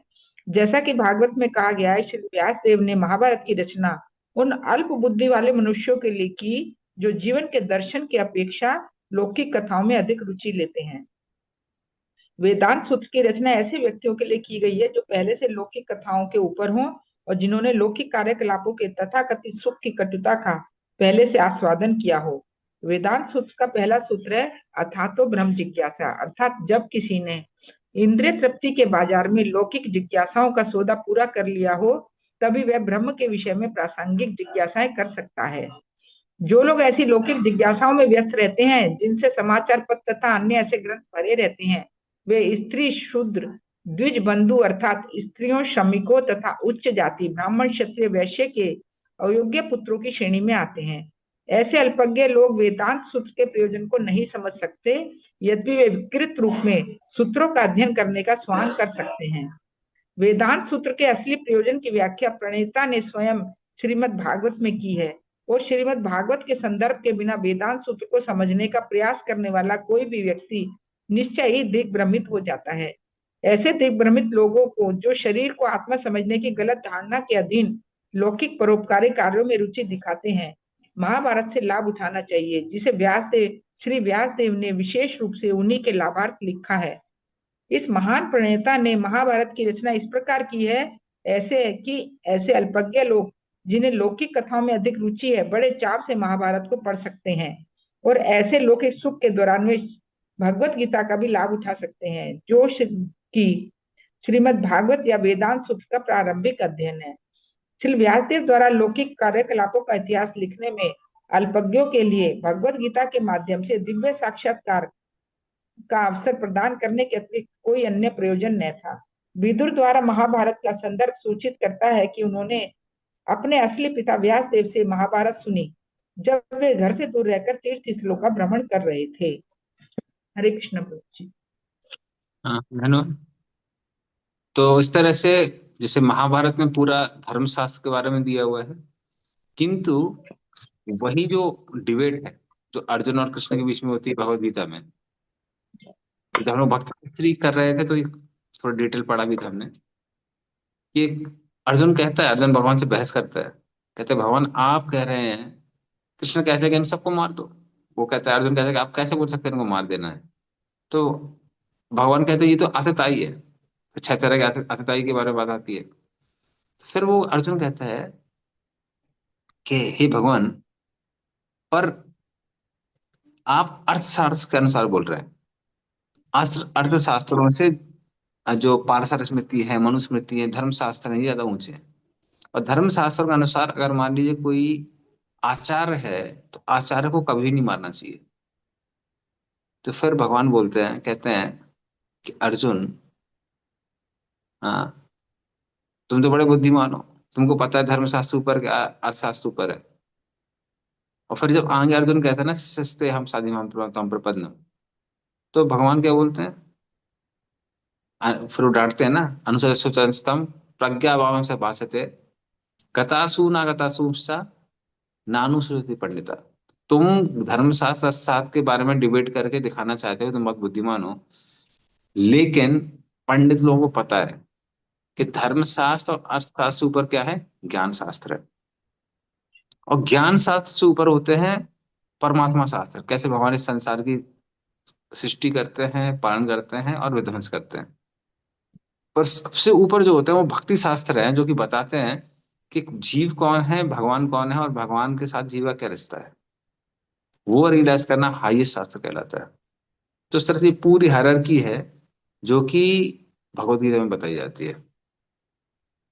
और प्रोपाल लिख रहे हैं कि दिस इज द एसेंस, कि ठीक है आप धर्मशास्त्र के बारे में सीख गए हैं, आजकल तो लोग वो भी नहीं सीखते हैं, बट वहां मत अटके रहिए, थोड़ा सा और ऊपर आइए। और फिर उसके बाद में किसको समझिए भक्ति शास्त्रों को समझिए। तो वो भगवत गीता का एसेंस है। और फिर भागवतम है, जिसमें भक्ति के बारे में ही दिया हुआ है, कुछ और दिया हुआ नहीं है। ठीक है, चलिए एंड करते हैं, तो हम लोग बाकी डिस्कशन संडे को करेंगे। तो संडे को तो एग्जाम है ना, एग्जाम है ना इस हम्म। बार? हाँ, संडे को एग्जाम है 14। 14। ठीक है, मैं तो रेडी हूँ। चतुश्लोक की भागवत को थोड़ा शॉर्ट में बताएंगे एक बार, समरी जो है। ओके, समरी बताए तो 5 मिनट बताए तो पहला तो हमारा श्लोक कौन सा था? अहम एव आसाम एव अग्रे नान्यते सत असत परम, पश्चात अहम तच्चा यो अविशेषेत स्वस्मि हम। सो अहम एव आसम एव अग्रे। तो भगवान कहते हैं कि हाँ, इस पूरी सृष्टि के पहले कौन था? मैं था। ना अन्यत यत सत असत परम, ना इसमें कुछ ग्रॉस एलिमेंट्स थे ना सटल एलिमेंट्स थे, कुछ भी नहीं था। हाँ, पश्चात अहम इतच्चा, सृष्टि के बाद में जब पालन होता है तो उस समय भी कौन रहता है? वो मैं ही रहता हूँ। तो कौन रहता है? भगवान रहता है, और भगवान की शक्तियां रहती है। तो जीवन की शक्तियां हैं, सारे भौतिक पदार्थों की शक्तियां हैं, और भगवान है। और फिर यो अवशेष, जब सृष्टि का विध्वंस हो जाता है तो अवशेष बचते हैं, रेमनेंट्स। भगवान बोलते हैं वो भी मैं ही हूँ। तो इस तरह सृष्टि के पहले मैं था, सृष्टि के बीच में मैं हूँ, और सृष्टि के एंड में मैं हूँ। तो ये कौन सा तत्व कहलाता है? संबंध तत्व कहलाता है। फिर सेकंड वर्स, हाँ सेकंड वर्स हमारा रीति अर्थम नहीं, रीति अर्थम नहीं, सेकंड प्रयोजन। वर्स। हाँ हाँ, उसका तो ये वर्ष का वर्ष संबंध तत्व, हरे कृष्ण, ये संबंध तत्व कैसे हुआ? हम पहले भी था, बाद में थे, संबंध तत्व कैसे हुआ ये? उससे हमको संबंध समझ में आता है ना, कि हम भी तो भगवान के अंश है ना। जब भगवान बोले बीच में मैं हूँ, बीच में हम हैं कि नहीं है? अच्छा। बीच में हम हैं कि नहीं है? तो हम हैं, तो जब भगवान बोले सर मैं हूँ, इसका मतलब क्या है? हमारा भगवान के साथ कोई रिलेशनशिप है, भगवान की शक्ति है, तभी तो भगवान बोल सकते हैं ना कि हम हैं। तो वो संबंध है कि हम कौन है? भगवान के अंश हैं। तो ये संबंध तत्व को दर्शाता है। फिर हाँ, रत्न मती बात में वर्सेज है क्या? सेकंड वर्स कौन सा था? फर्स्ट लाइन पढ़ी उसका बस।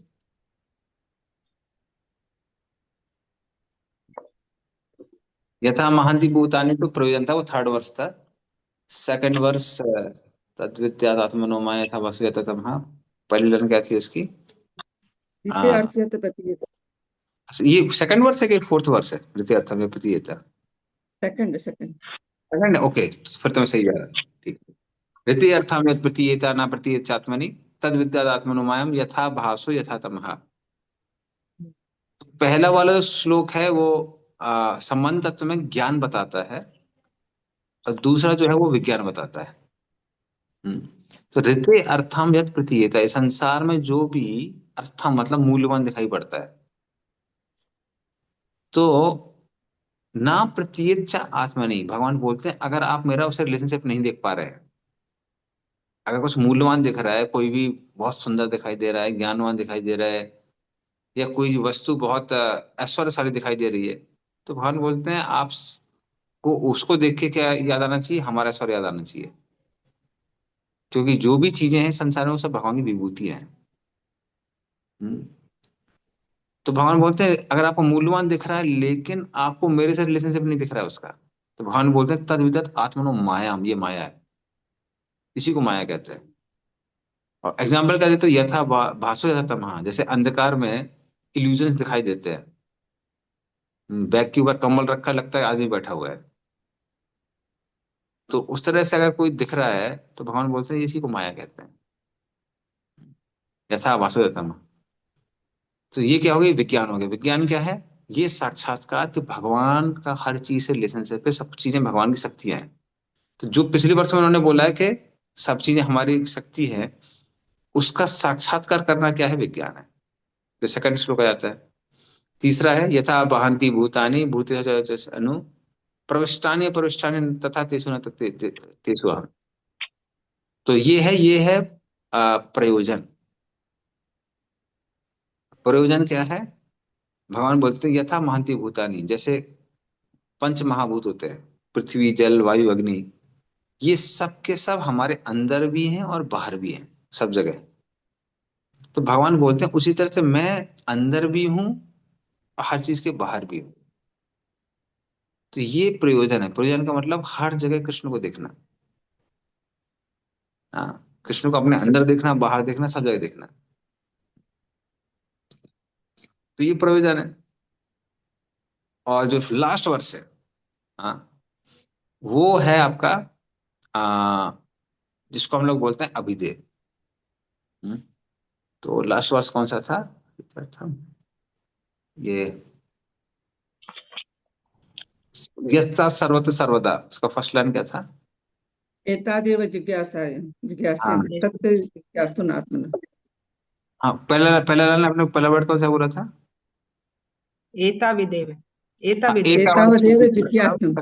हाँ, एतावदेव जिज्ञासाम तत्र जिज्ञासु नात्मनः अन्वयाद वृत्ति रेखाव्यम यत् सात सर्वत्र सर्वदा। तो एतावाद एव जिज्ञासाम, इस तरह से हर जगह जिज्ञासा करोगे कि क्या इसका भगवान से क्या रिलेशनशिप है, उस चीज का भगवान से क्या रिलेशनशिप है। एतावाद एव जिज्ञासा तत्व जिज्ञासु नात्मनः। तो इस तरह से जिज्ञासा करते रहना।